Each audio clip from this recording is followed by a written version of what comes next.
I welcome my viewers and students to this lesson on the differences between a GC and a HPLC. GC is commonly known as gas chromatography. It's a technique used to analyze a compound that can be vaporized without decomposition. While HPLC, known as high performance liquid chromatography, is a separation technique used to identify and separate a compound from a mixture. The discovery of GC chromatography in 1952 was groundbreaking. Shortly after, in 1960, high-performance liquid chromatography arrived and has become a common analytical technique in lab use today. In fact, many labs found having both a GC and HPLC machine in their employ to be a necessity for various research opportunities. These techniques not only play a central role in scientific research, but also have wide applications in industries such as pharmaceuticals, environmental monitoring, food safety, etc. Don't forget to subscribe, like, comment, and share this video with your friends. Subscription is free. What are the differences between GC and HPLC? We'll look at these differences in line with some factors. 1. The mobile phase. For GC, it uses a gas, usually helium, nitrogen, or hydrogen as the mobile phase, while for HPLC, it uses liquid solvents, water, and other organic solvents. 2. Stationary phase. For GC, the stationary phase are coated on a column, typically a liquid or a high boiling point polymer coated on a solid carrier.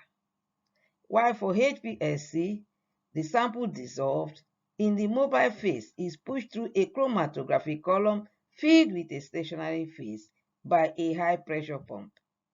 The stationary phase usually consists of small particles of silica or other materials which can be chemically modified according to analytical needs. Thirdly, temperature. Gas chromatography, known as GC, thrives in the heat ovens, ROA reaching hundreds of degrees, 150 to 300 degrees Celsius, a crucial step in transforming samples into vaporous forms for separation. This thermal boost fuels GC's efficiency, enabling rapid and effective separations.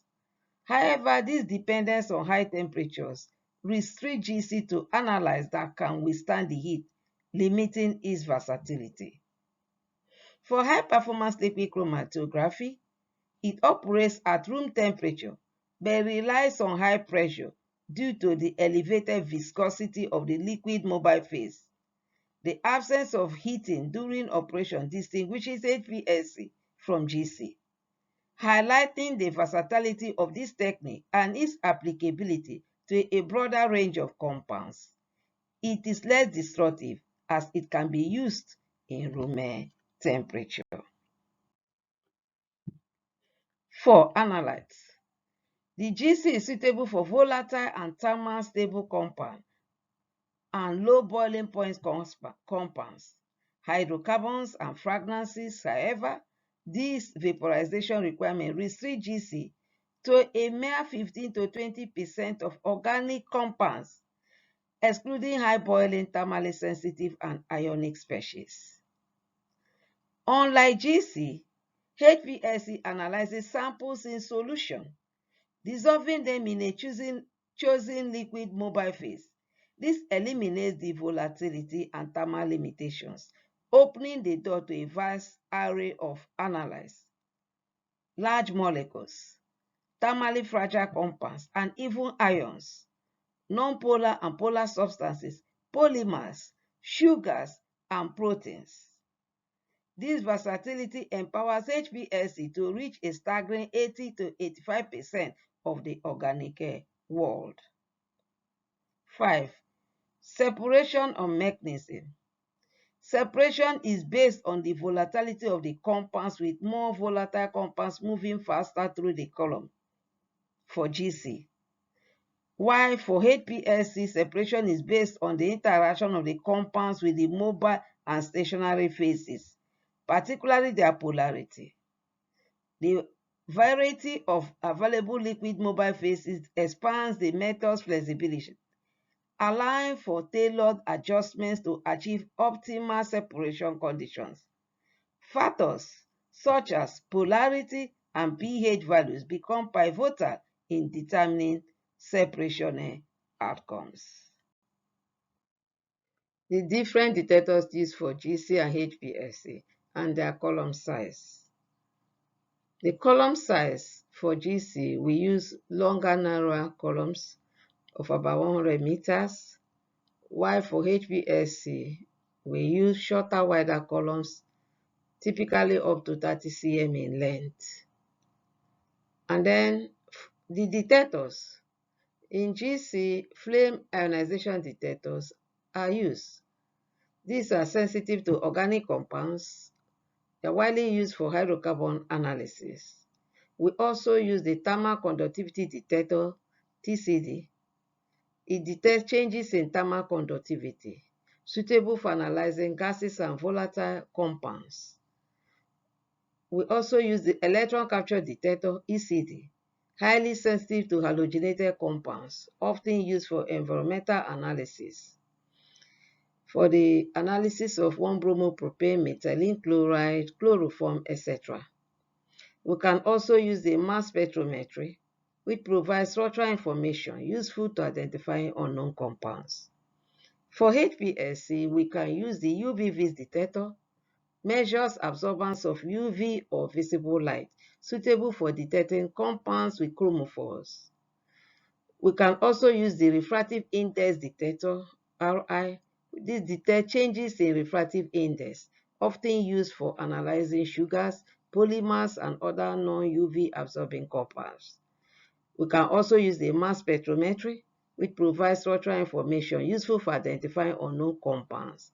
And we use the electrochemical detector, which detects electroactive compounds, often used for analyzing neurotransmitters, pharmaceuticals, and other electroactive species. Industrial application considerations.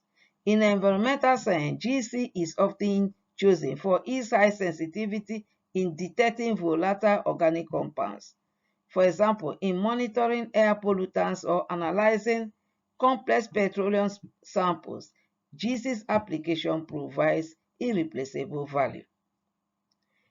In the field of biopharmaceuticals and food science, HPLC's selectivity and ability to analyze non-volatile substances make it the preferred choice.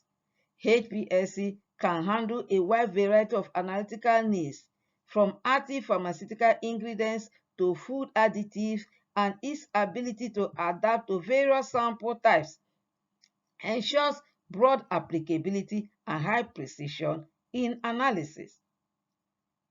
Overall, choosing between GC and HPLC depends not only on the performance and cost of the technology, but also on the physical and chemical properties of the sample, the required sensitivity, and the specific industry's analytical needs. Understanding the advantages and limitations of each technology is crucial for making informed decisions in different scientific and industrial environments. Conclusively, both GC and HPLC are indispensable tools in analytical chemistry, each with its unique strengths and limitations. HPLC versatility in analyzing a wide range of substances without the need for vaporization makes it a preferred choice in many applications. GC's ability to provide higher resolution and sensitivity for volatile compounds positions it as a valuable tool, particularly in fields where the analysis of such compounds are essential.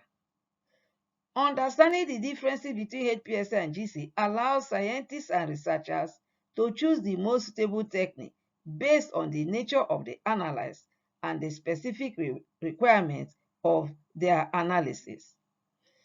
As technology continues to advance, it is likely that further refinements and innovations in both HPLC and GC will enhance their capabilities and broaden their applications, contributing to advancement in various scientific disciplines. Thank you for watching this video to the end. Don't forget to subscribe, like, and comment on this video. See you in the next class.